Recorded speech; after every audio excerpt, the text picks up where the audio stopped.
Նոր ատոմակայանի կառուցման մասին լսել եմ դեռևս 18 տարի առաջ, 2008 թվականին, Սերժ Սարգսյանից։ Նիկոլը վերաթարմացրեց ու մշտապես խոսում է դրանից։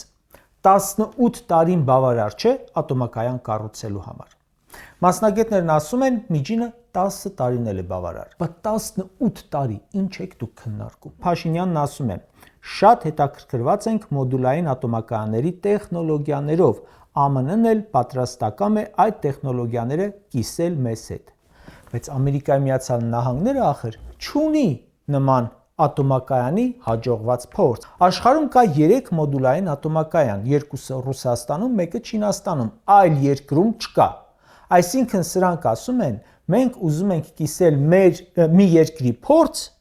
որը փորձ չունի։ Նիկոլը օրերս հայտարարեց Հայաստանի, Թուրքիայի եւ Ադրբեջանի էներգոհամակարգերի միավորման նպատակի մասին։ Դե ասում են, մենք նրանց կվաճառենք, նրանք մեզ կվաճառեն, կփող լրացնենք։ Օրերս երկրորդ նախագահը մամուլի ասուլիսում ասում է, որ պետք է այդ միավորումը նպատակ ունենա։ Հայաստանն էլ, Ադրբեջանն էլ ունեն էներգիայի ավելցուկ։ Այսինքն, եթե նպատակը ատոմակայանը փակելն է,